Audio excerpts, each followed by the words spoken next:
Hi, this is Dr. Homer Lim, and you're listening to your Holistic Health Podcast.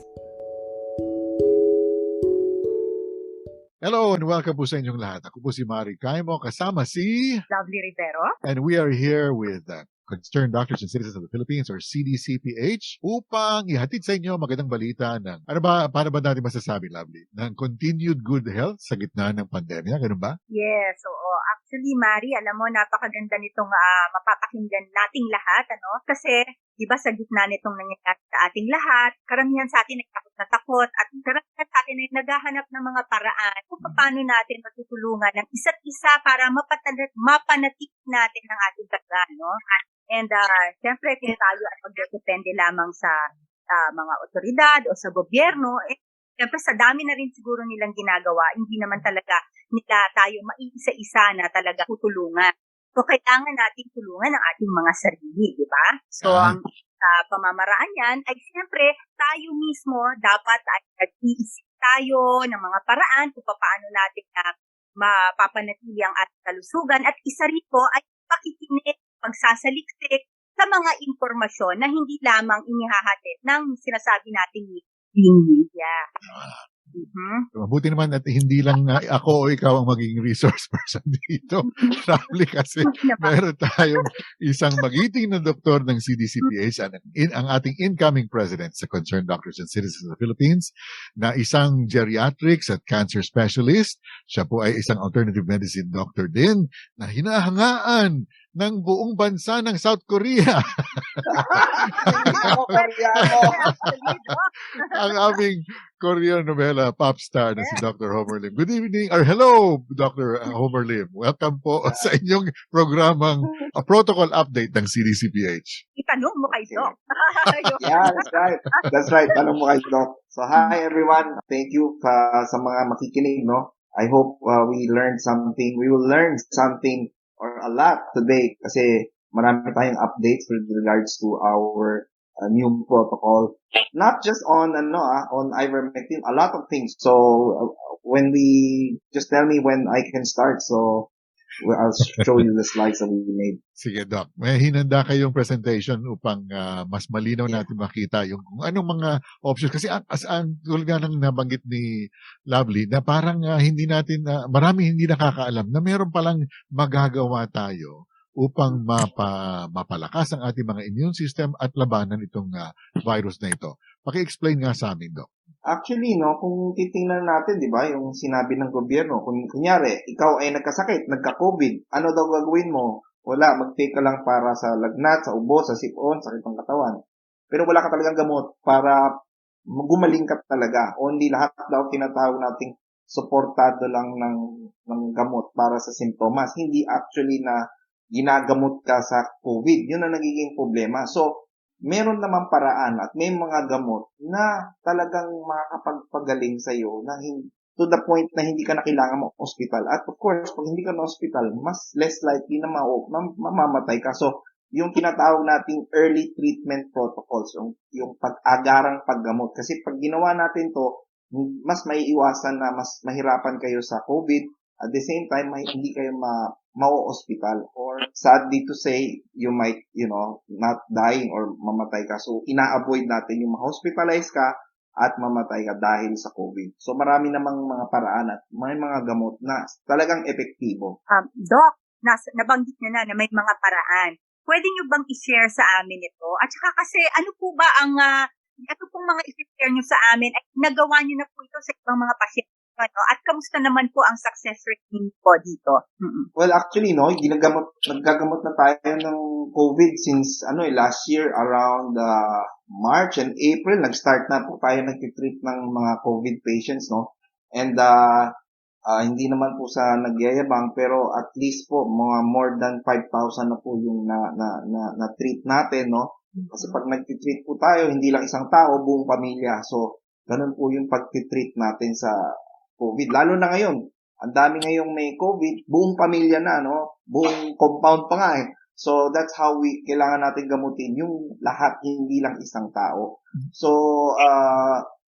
maraming paraan at maraming gamot na maaaring makatulong sa atin na hindi naman mahal at affordable. Kumbaga, maaabot kaya natin. Nung Marso o Abril, Doc, ng last year, anong ginagamit yung gamot para i-treat itong COVID? So, nung March, April, May, no, nung simula nung COVID, wala pa masyadong gamot talaga. So, lahat nagpapanik, no? And then towards mga June, July, August, yan na, meron na yung tinatawag nating ivermectin, hydroxychloroquine. So, talagang nauna ako dun sa paggamit ng hydroxychloroquine. However, no, pero nung nag-introduce si Dr. Landrito nung around, I think, mga November na yata yun or October na nakilala natin si Dr. Landrito na nagbibigay siya nagre-reseta siya ng ivermectin.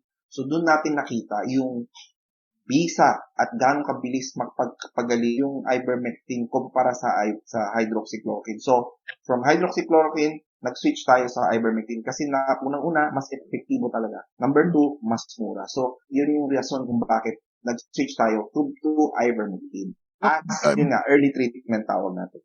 Doc, marami ba kayong gumagamit ng hydroxychloroquine upang i-treat yung COVID-19 nung last year?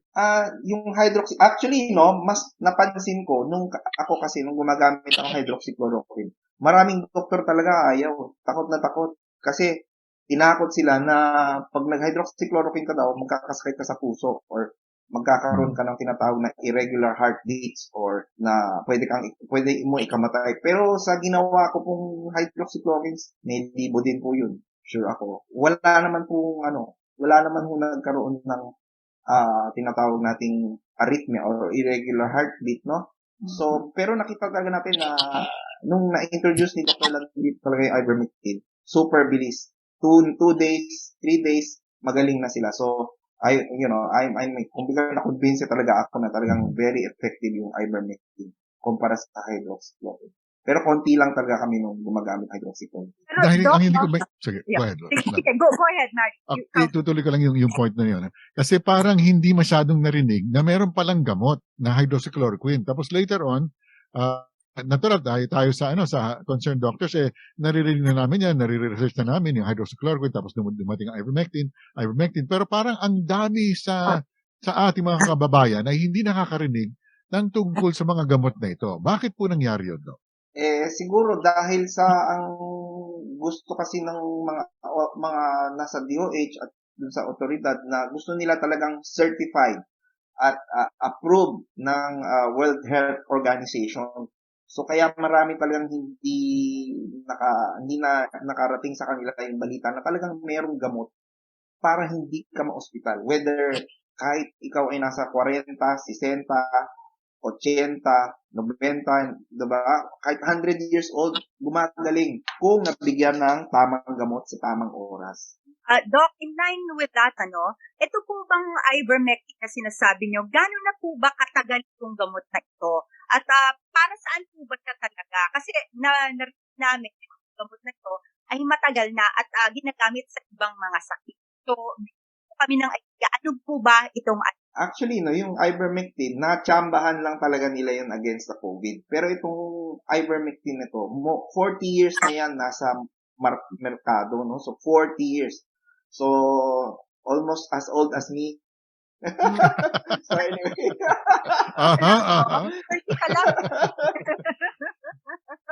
Joke lang. Anyway, so ginamit muna itong ivermectin sa mga nagkakaroon sila ng bulate ba? Tawag natin parasites, no? Lalo na nung 1980s, 70s, and 80s, nung sa Africa, ang daming nabubulag dahil yung bulate talaga napupunta sa mata.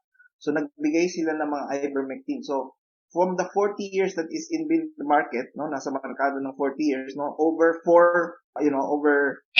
2 billion doses na, no? 2 billion doses given, no? So, sa 2 billion doses na given, no, ang namatay doon is parang 28, yung iba 36. So, konting-konti lang talaga. So, alam natin tang ivermectin na to, kasi binigay ito sa Africa, no, mga African nations. It was given by the hundreds of thousands. So, bata, matanda, buntis, even infants, kasi yung mga babies, no, nagkakaroon sila ng lisa or scabies, no, gamot talaga ivermectin, nawawala yung sakit even among babies. Kaya we know that talagang ivermectin is a very safe drug. And then nabalitaan nila and na-discover na parang may effect yata itong COVID, ivermectin sa COVID. So, nagkaroon ng initial trial and they found out na talagang effective ang ivermectin. So, that's how, ivermectin nag-start as treatment for COVID. So, para doon sa mga taong na medyo uneasy, uncomfortable sila na yung gamot na designed para isang sakit, pwede palang gamitin sa ibang sakit. Meron po bang mga ibang ehemplo nito? Actually, tawag nga dyan, off-label. Off-label meaning, yung isang gamot, kunyari, aspirin. Saan mo ginagamit ng aspirin? Ang initial use for aspirin is for pain. Pero ginagamit din yung aspirin para lumabnaw ang dugo. Pero hindi yun indication na, kumbaga, nakaregister sa ating FDA. Pero ginagamit natin ngayon as off-label, pampalabnaw ng dugo. So marami na tayong gamot na ginagamit as off-label. Even, alam mo nyo yung Buscopan or yung Hyoscine na gamot, no? Ito ay ginagamit pag masakit ang tiyan, yung humihilab ang tiyan. Pero off-label, ginagamit siya sa mga buntis para mabilis na lumabas yung baby. So, matawag dyan off-label indication. So, marami naman gamot na ginagamit talaga as off-label. Safe gamitin ito. Safe, yes. And it's safe. Doc, may contraindication ba ang paggamit ng ivermectin? Generally, sabi nyo nga po, safe. Pero, meron ba mga sakit na contraindicated ito? Yes. Actually, no, lahat naman ng gamot may tinatawag nating contraindication or yung mga hindi pwedeng uminom, no? So, ang number one na mga taong hindi pwedeng uminom ng ivermectin, yung may liver cirrhosis or nasira na yung atay nila, naging parang peklat na lang.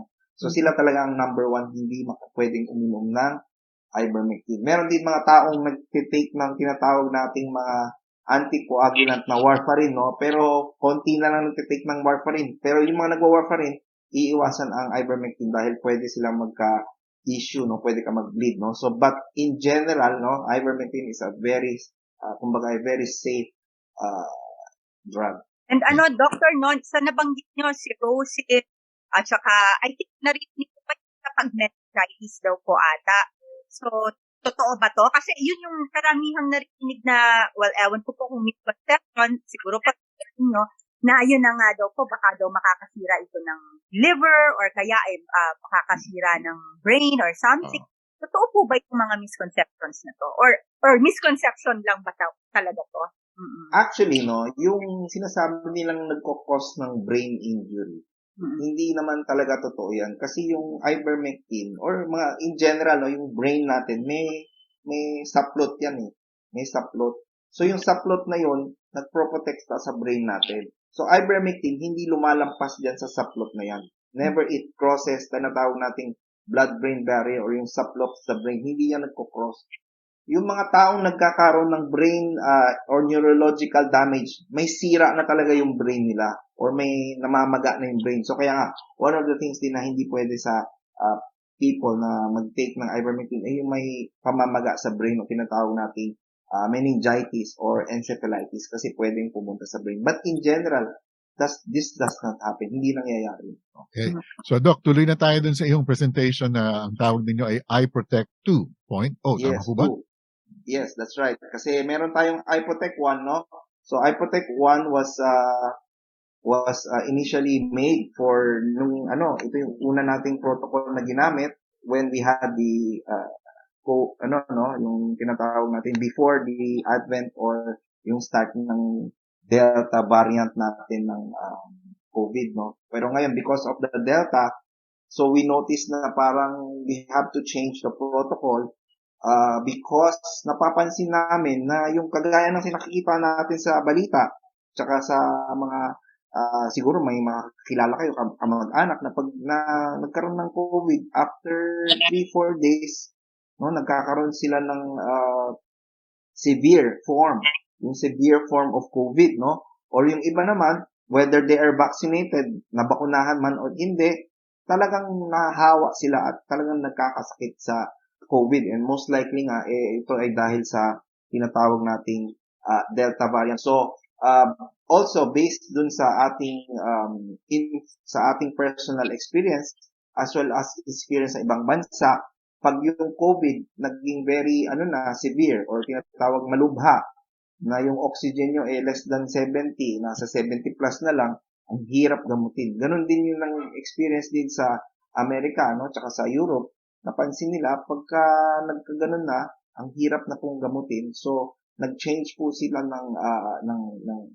nag-adjust, not really change. Nag-adjust po sila ng protocol paggamit ng what we call the ivermectin prophylaxis and outpatient treatment reducing COVID or what we call iProtect. So iProtect is ito yung yung protocol natin for COVID by the concerned doctors and citizens of the Philippines. So this protocol, ivermectin prophylaxis, so this is actually for we have one for doctors and one for tinatawag nating home protocol, So since this is really for everyone, so we will go to the home protocol. Okay? So home protocol, as gagaya ng dati, make sure na sa bahay meron tayong paracetamol, may aspirin tayo, meron tayong gamot sa sipon, tsaka sa ubo, Even ambroxol, bromhexin, and acetylcysteine, very effective yan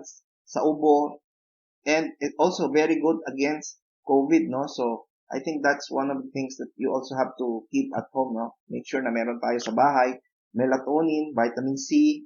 Of course, we already know vitamin C, vitamin D, and zinc. Importante yan kasi para maprotektahan at lumakas ang ating immune system, Now, itong quercetin, ang dami kasing nagtatanong, ano yan? So, saan mo makukuha yan? So, some people would buy online, Bibili sila sa online shops. Pero of course, hindi naman lahat may affordable. So, pero may mga gulay, na mataas ang quercetin gaya ng sibuyas, tsaka bawang, Pero kailangan hilaw, So, pero pag kinain nyo ng hilaw, at least automatic na yung social distancing. Pag kinain tayo ng bawang, tsaka sibuyas, Pero kung ayaw nyo naman, magkaroon masyado ng sobrang lalayo ang tao sa'yo, or asawa mo, or ang boyfriend, girlfriend mo, so pwede ka naman mag-take ng talbos ng kamote. So, just make sure lang na, wag overcook yung talbos ng kamote. That also has high amounts of tinatawag nating quercetin. Kasi yung quercetin, anti-COVID talaga yan. So, very good antioxidant, Of course, we have yung virgin coconut oil, yung serpentina, So, there's this herb, ginagamit sa Thailand. In-approve na actually yan sa Thailand hospitals, Binibigay nila actually serpentina as treatment for patients hospitalized with COVID. So, hindi man lang yan na may mention sa Pilipinas, pero in Thailand, it's already approved by the government, And then we have, if you have some oregano oil, that would be okay kasi oregano also very good sa lungs as well as an antibacterial. And of course, make sure na meron kang tayong thermometer at, I think a pulse oximeter and thermometer, that's, kailangan yan. Dapat meron lahat ng tao sa bahay. Hindi pwedeng wala tayong pulse oximeter. Kasi kailangan natin i-monitor ang oxygen. Hindi naman po masyadong mahal ang pulse oximeter, po? Ay, hindi po. Meron ng mga, dati po, 10, 15,000 isang pulse oximeter. Now you can buy 500. Yes. Meron yan sa online, 500. Online. Meron pa nga 300 Pero yung 300, pag ginamit mo, siguro laging nasa 100 yung oxygen mo. Ay, hindi ka na Yun yung humihinga, binabayaran mo 100 doon, pa din. So please make sure. Totoo yun, nangyayari talaga. So please make sure kung bibili tayo ng pulse oximeter, wag naman yung sobrang mura dahil most of the time, yung sobrang mura medyo fake, Baka nagmamalfunction. Kung anong binayad mo yun ang nakalagay sa Hindi ka na humihinga, kulay blue ka na, 100 pa rin. 100 pa rin.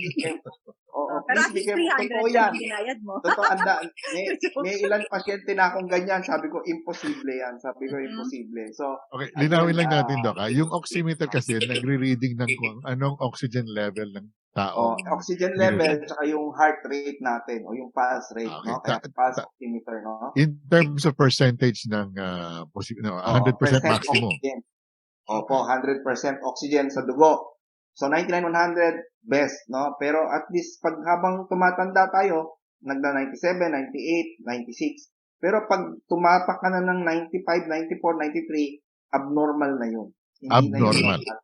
Abnormal na yun. Ibig sabihin, something is already very wrong You have to be very aware na something very wrong. You have to do something. That's why we also suggest, no, especially yung mga lugar na malalayo kayo sa ospital or walang malapit na health center, no, if you can get in oxygen tank at least for a certain barangay or a certain place, no, oxygen tank or concentrator, para kung just in case nang mahirapan tayong huminga, meron kayong oxygen para hindi kayong masama. Lalo na yung mga malalayo ang hospital, 1-2 oras, you really need to have an oxygen tank. Kahit sa isang village, I would suggest 2-3 sa isang village just to make sure na meron tayong oxygen pag tayo ay magta-travel to the hospital because, the oxygen is very, very important. Okay. Was finally, huli na lang, Doc. Yung isang steam inhalation, may nabanggit kayo doon. May nakasulat. Yeah, so steam inhalation, pwede naman kung meron kayo po, makabili tayo ng steam inhalation, no? Pero kung hindi naman, pwede naman ng mainit na tubig, no? Tapos lagyan nyo ng konting mga essential oil, tawag natin, or Vicks, o pwede rin Vicks, no? Inhale natin, no? So this to help open up the airways, no?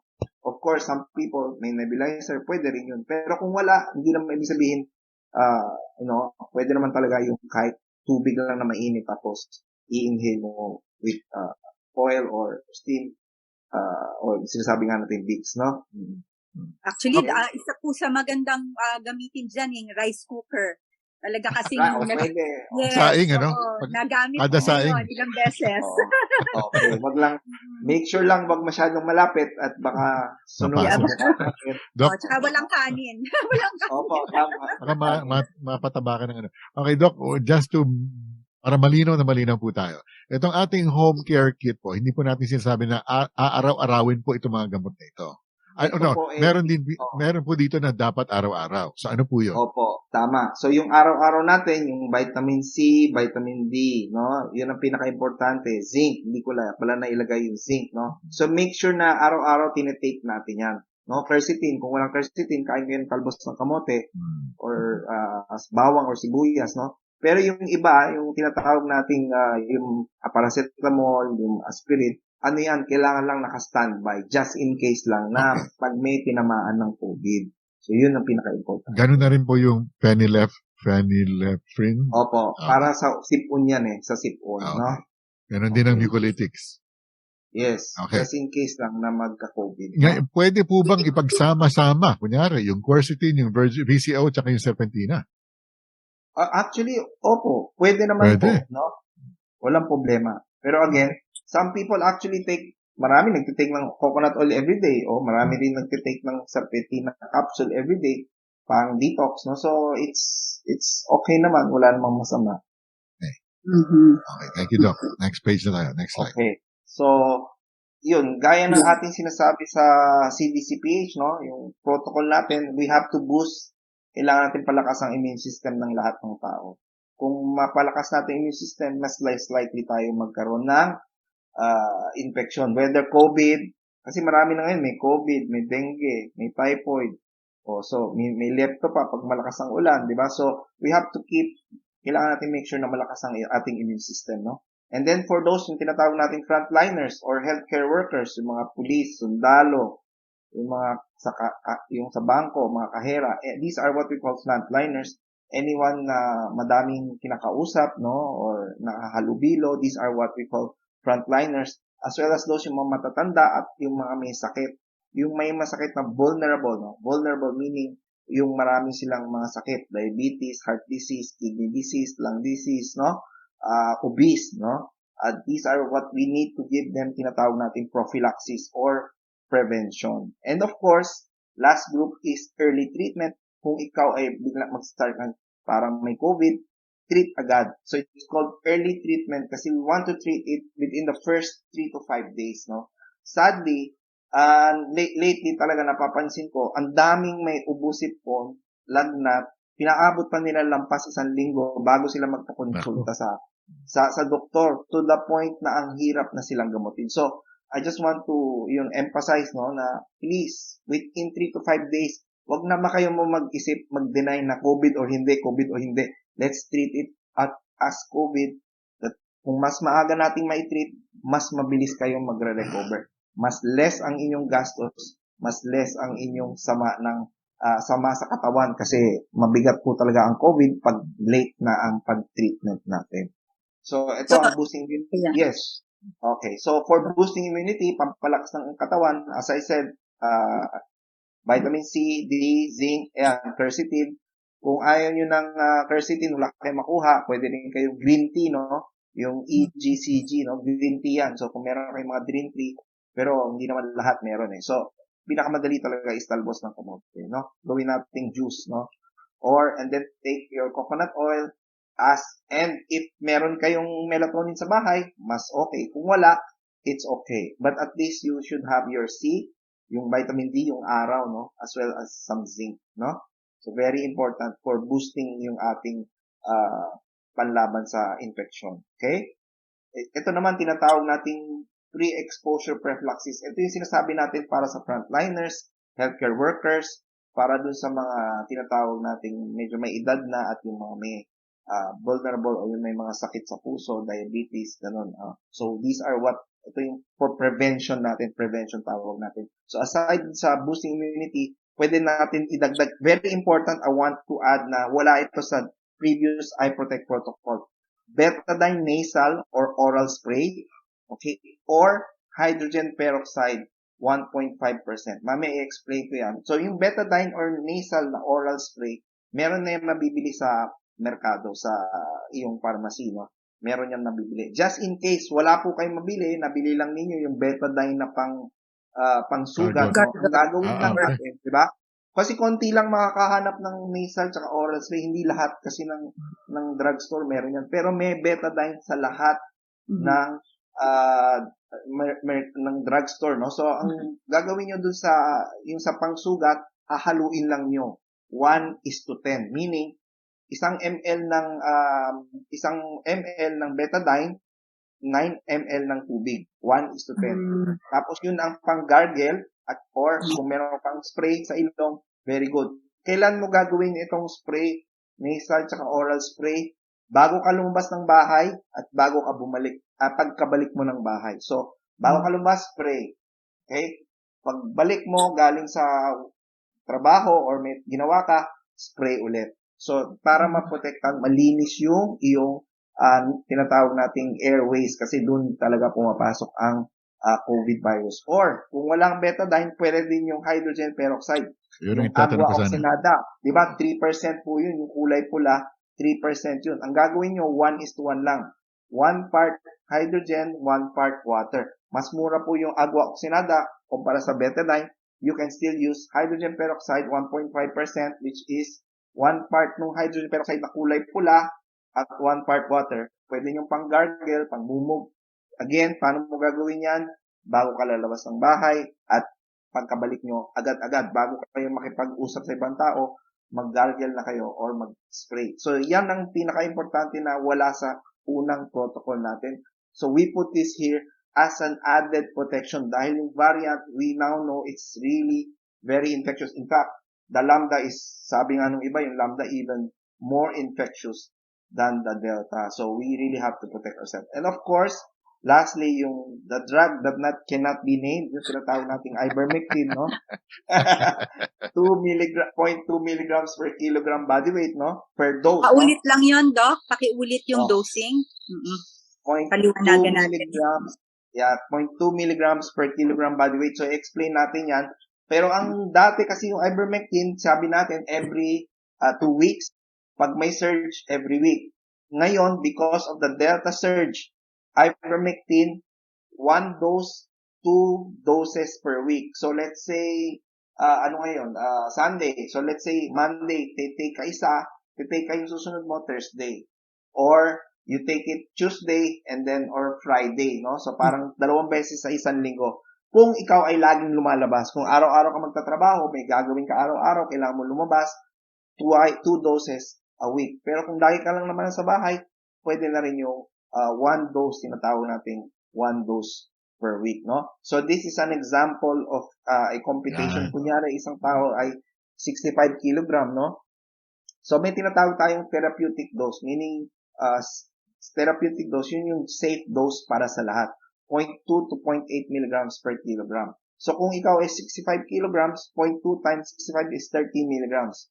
So, yung nasa merkado, 15 milligram capsule, pwede na yun. Katanggap-tanggap na yun para sa'yo. Kung let's say, ikaw ay medyo mabigat, 90 kilos. Okay? So, 90 kilos times 0.2 milligram, 18 milligrams. Dahil ang nasa merkado ay 15 milligrams, o pwede rin minsan may 12 milligram, no? So, pwedeng 2 of that, 15 milligrams or 12 milligram capsule still within the accepted range, tinatawag natin. So, safe ka pa rin kahit 2 capsules even though 18 milligrams lang ang kailangan mo. I just want to point out something, no? If you're obese, kung ikaw ay mataba, kasi talagang wag na natin i-deny. Kung mataba ka talaga, malaki ang tiyan mo. Aray, Doc. Aray naman. Malaki, mas kailangan mo talaga mas mataas na dose, no? Kasi bakit natin sinasabi pagka ikaw ay mas mataba, kailangan mo ng mas mataas na dose. So, may study sa US, no? US FDA actually came out, lumabas ng isang study. Sabi niya, ang top 3 comorbidities meaning yung tatlong pinaka mataas na sakit na magko-contribute sa pagkamatay ng tao dahil sa COVID. Yung una, obesity. Obesity yung una. Pangalawa, yung mga may anxiety disorder. Anxiety, yung kinakaba, matatakutin, ayaw lumabas, magkasakit. Anxiety disorder tawag po doon. Pangatlo, diabetes. So, itong top 3, so very important na kailangan natin protektahan. Pag ikaw ay isa doon, make sure na you are protected properly. Okay? So again, kung ikaw mas mataas, you might need, or if ikaw ay mataba, mas mataba, more than 100 kilos, 120 kilos, you will need higher doses. Okay? Para dun sa mga takot mag-overdose sa ivermectin, anong pwede nyo sabihin sa kanila? Actually, no, yun nga, ang dating dose natin is 1 capsule, which is 15 milligrams every day, no? Yung 0.8 na yan, lalabas 60 milligrams or 4 capsules a day. Yun yung tinatawag natin maximum per day, no? However, some people have already, may mga nag-take na nga 12 a day, nagkamali sila. Kala nila 3 capsule 3 times a day. Mali pala, 1 capsule 3 times a day. Pero nag-take sila 3 capsules 3 times a day. So that's 9 capsules. And yung tao parang wala pang 50 kilos. Pero wala naman nangyari sa kanya. Sabi niya, masarap tulog niya. Pagkagising niya, parang wala naman nangyari. Patay mo natin, for sure. So, mas maganda lang daw tulog niya and talagang gumaling talaga agad from the COVID. Pero of course, we do not recommend taking 3 capsules 3 times a day. Depende yan sa timbang. The heavier you are, of course, mas maraming capsule dapat ang ipitake nyo, no? Ulitin lang natin, Doc, ha? Kung hindi kayo lumalabas madalas, sapat na yung once a week na dose. Dependent po sa body weight ninyo. Tama. Ngayon, kung madalas kayo lumabas, nagtatrabaho kayo, madalas kayo ma-expose ng mga ibang tao, mas maganda ang twice a week. Kumbaga, kung umiinom kayo ng Sunday, may dagdag na araw na Wednesday, kunyari, or Monday, tapos Thursday, uulitin. Okay, so, alright. Tama. Tapos pero wag natin wag natin kakalimutan yung spray. Yung oral spray na hydrogen peroxide or betadine. Napakamura niyan. So, everybody can use that. It's easy, it's cheap, it's, very, very affordable. Okay? Doc, may isa pa. Pag lumabas ka, tapos medyo, kunyari, Sunday ka umiinom, tapos Tuesday, may kasama ka na mukhang inuubo, mukhang sinisipon, kinakabahan ka, baka may COVID yun. Okay lang bang uminom ulit kahit na hindi pa ako maabot sa Wednesday na regular day ko for taking the ivermectin? Yan tawag dyan post-exposure prophylaxis, meaning may exposure ka sa suspected, no? Kinakabahan ka na, parang may COVID yata to So anong gagawin mo? Mag-take ka agad ng ivermectin. Yung araw na na-meet mo siya, nakalubilo mo, that day, take 1 dose, and then the following day, so kung Sunday yun, today, kunyari Sunday ngayon, take Sunday 1 dose, Monday, yung susunod na araw, isa pang dose. And then, continue mo na yung cycle mo na once a week or twice a week, no? So don't forget na, tawag dyan post-exposure. Parang na-expose ka sa taong may COVID, no? So, pero again, Do not wait for ma-confirm na may COVID siya. Mag-take ka na kung kinakabahan ka, umuubo Oo. sipon, take ka na. Wala namang mawawala sa'yo. Better to be safe than sorry. Tapos, Better Doc, be safe. Yes. anong time pinakamagandang i-take ang ivermectin? Like after Actually, breakfast yes. o walang laman ng tiyan? Paano po ba? Oo. The best talaga is to take it pagkatapos kumain. Whether it's breakfast, lunch, or dinner, after kumain. Kasi yung amount nung ivermectin 4 times as high as compared pagka kinain mo, tinake mo yung ivermectin nang walang laman ang tiyan. So, mas maganda talaga kung iti-take mo yung ivermectin na may laman ang tiyan para mas maganda ang absorption nung gamot, no? At Doc, matanong ko lang, kasi may mga nagsasabi na ang ivermectin para daw yan sa hayop. Yun daw yung naririnig nila. Ano ba, may katotohanan po ba ito? Actually, yung mga gamot natin, no, hindi lang naman kasi ivermectin. Marami tayong antibiotics na binibigay din sa hayop. So, hindi lang ivermectin. Marami tayong antibiotics na binibigay din sa hayop as a feed. Nilalagay nila sa pagkain ng hayop para hindi sila magkasakit, no? Pero yung ivermectin ngayon na nasa merkado, pang tao naman po yan. Natural, pag nakita nyo doon sa pakete, most of the time, yung mga panghayop po, malalaking tableta or naka-powder po siya. Tapos, natural, may nakalagay na manok, baboy, kabayo. Natural, alam mo na, panghayop yun, hindi yung pang tao. Huwag natin iinumin yun. Di po ba? Dapat po ba? Kapag yung sa manok, ininom nyo, kulang. Pag ininom nyo yung pang kabayo, sobra. So, avoid natin yun. Baka tumilaok tayo, di ba? Oo. Baka magbukang kabayo. In fact, sa Australia, ang kanilang ivermectin, sing, may apple flavor at pineapple flavor. So yung mga usually sa hayop, may siya, naka-powder siya, no? So, wag natin i-take dun kasi hindi mo alam paano i-compute yung dose, no?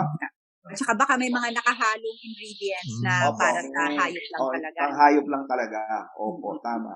Very good. Okay, so next. So, pag kunyari may signs ka na, may mga symptoms ka na parang may COVID, ubo, sipon, sakit ng katawan, pinaka-importante, pag nahirapan ka ng huminga, importante talaga na you have to treat it or kailangan natin gamutin siya as COVID, no?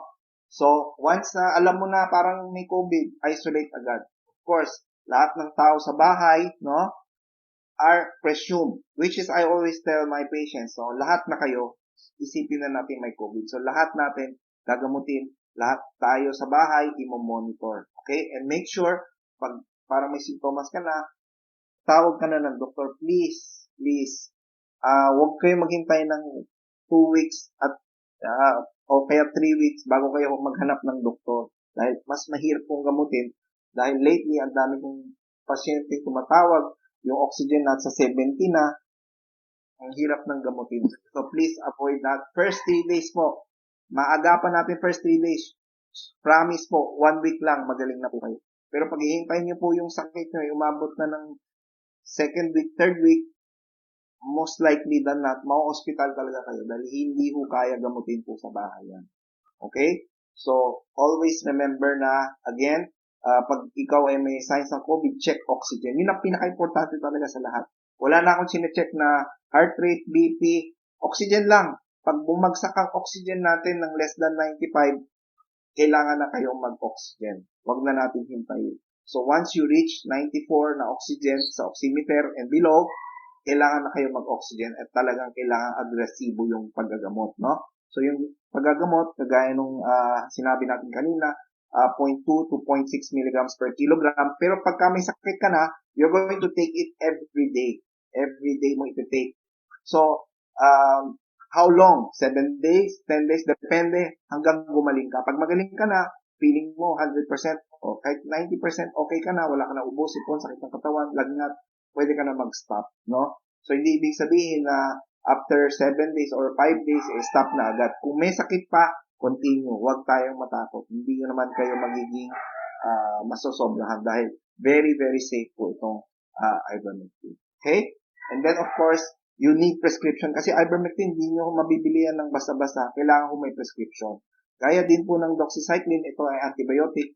Bakit ko doxycycline ang pinili po natin? Dahil unang-una, maganda po ang penetration sa lungs. No? Number 2, they are cheap. Mas mura po siya kumpara sa ibang antibiotics. So, kaya pinili po ng iProtect yung CDC, ang ivermectin with doxycycline to cover the bacterial. Kasi minsan, magka-COVID ka, nagkakaroon ka rin ng bacterial, tinatawag natin co-infection. So, we also want to avoid that. Okay? Now, another particular thing na hindi natin nasama sa yung sa previous iProtect, yung tinatawag nating inhaled budesonide. Yung inhaled yung ginagamit ng mga may asthma. Inhaled steroids po yan. So, pag kayo po or may kamag-anak po kayong over 65, gayong sinabi, no, 50 years old na may mga sakit, obese at any age. Pag sinabi ko bang any age, 15, 16, 17, 18, basta obese kayo, we have to treat aggressively. Kasi pag obese ka, ibang usapan talaga. So, we have to treat you more aggressively, no? And of course, yung mga taong may anxiety or madaling kabhan, madaling nagpapanik, so we treat them, we give them inhaled budesonide twice a day. No? That's one of the things na hindi kasama doon sa previous protocol. Optional yun. Pero ngayon, because of the Delta variant, I think we have to be more aggressive. So, I would suggest everyone over 65, obese, and then over 50 with comorbidities, you have to do your inhaled budesonide. Again, you need a prescription. Kailangan po natin. Okay? So, kailangan nakasulat sa inyong prescription na may kasamang budesonide. Yes. So, even magkaroon ka na ng COVID, no, please, huwag niyo kakalimutan yung nasal, oral hygiene using betadine or your hydrogen peroxide. This will save you. Bakit? The less virus load sa lungs, the easier or the better na ma-clear mo yung virus at gumaling ka. So, very important. Kahit na may COVID ka na, continue tayo na tawag natin nasal, oral spray, as well as your hydrogen or your hydrogen oropharyngeal hygiene, tawag natin hygiene, no? Okay. So, and then, again, everyone over 50, always check oximeter. Gaya ng pinag-usapan natin kanina, no? Make sure lahat tayo sa isang bahay may at least isang oximeter, no? And check. If your oxygen is below 95 na, you need oxygen. Either sa tangke or concentrator. Natandaan nyo nung India, no? They had Delta variant. Because of the ang bilis mag-spread at mag-infect yung Delta variant sa India, naubusan sila ng oxygen tank. Diba? So, they even had to import oxygen tanks and oxygen concentrators. So, it's very important, at least, if you can, kumbaga parang may backup kayo, alam nyo saan kukuha ng oxygen, just in case merong tao sa bahay na biglang babagsak ang oxygen. Okay? So, and yung mga nakatangke, no? Yung mga may tangkeng oxygen, no? Marami kasi nagkakamali. Nag-oxygen sila. Hindi nila tine-check yung metro. Madaling araw, alas 2, alas 3, alas 4, uy, ubos na pala yung tangke ko. Wala ka ng pang dagdag kasi 3 o'clock in the morning. Sino magde-deliver oxygen sa'yo? So, make sure, pag mag-oxygen tank kayo, no? Make sure you have enough oxygen that will last you until the next morning, until you get the next supply or yung refill na tawag natin ng oxygen. Pero kung meron kang oxygen concentrator, okay yan. You don't need to have refill as long as you keep yung oxygen concentrator running, you're gonna be okay, no? So again, very important, yung sa oximeter, wag lalampas or wag bababa ng 95, no? And very important po yan. Okay? So gaya ng sinabi ni Lovely kanina, best time to take ivermectin after meals. Okay? And make sure, no, marami nakakalimutan sinasara lahat ng bintana, no? We have to make sure na pag may COVID, no, kailangan well ventilated, no? Hindi masyadong mainit, hindi rin masyadong malamig. And a lot of people may COVID, ayaw kumain, pero kailangan nila kumain. Lalo na kung magte-take sila na tinatawag natin steroids, they have to eat. So, magbigay tayo ng mga sabaw, no? Yung madaling matunaw na pagkain. Kasi that would really, kumbaga yan magpapabilis na mag-recover sa'yo. Meron akong pasyente, doktor pa man din, hindi kumakain. Ang baba ng kanyang nutrition, no? Ang hirap siyang gamutin kasi hindi dahil sa COVID, dahil hindi siya kumakain, bagsak ang katawan niya. So, make sure that kahit mag-COVID tayo, kakain pa rin tayo. Of course, avoid milk, cheese, tsaka wheat kasi makaka-cause siya ng phlegma. Okay? So, these are some of the tips that we give to as a home care, no? So again, if you have COVID, please get a doctor for a prescription. You can go to our website or we have yung telemed app natin, CDCPH telemed app, where you can get a consult with a doctor to prescribe you the drugs if you have COVID. Or you can also reach out to IVMCC. No, IVMCC is a volunteer group who does monitoring for patients in cooperation with a doctor. So hindi ka nag-iisa. If just in case magka-COVID ka, we have the telemed app, we have the IVMCC, or you can go to our website CDCPH to get the list of doctors for your consultation and prescription. That's it. Okay, maraming salamat po, Doc Homer, for the protocol update na tinatawag natin iProtect 2.0 ng concerned doctors and citizens. May mga huli kang tanong, Lovely? Actually, na-cover naman lahat ni Doctor, ano? Ang maganda nga nito, at least, ito yung pwede nating maging parang basis, ano, kapag ka merong nagkasakit. Maganda yung ginawa ni Doctor na kumpleto yung information para at least hindi tayo natataranta. Minsan kasi, Mari, yan yung tumatalo sa atin yung taranta tapos yung hindi natin alam yung gagawin, di ba? Ito, kompleto na tayo. May mga listahan na binigay si Doc. So please feel free, ikalat po ninyo itong video na ito para sa mas maraming kababayan natin so that all of us will know kung paano natin palalakasin ang ating mga immune system upang labanan itong COVID-19. Muli, maraming salamat po sa inyo, Mr. President Dr. Homer Lim, at Madam Corporate Secretary Lovely Rivero. Ako pa naman si Mr. Vice President. Yes. Yes. Nagpapasalamat po kami. Tayo talaga lang. Hindi po namin sinasadya ito. Okay? Hindi sadya. Pero maraming salamat po. Thank you again very much for joining us. We'll see you next time.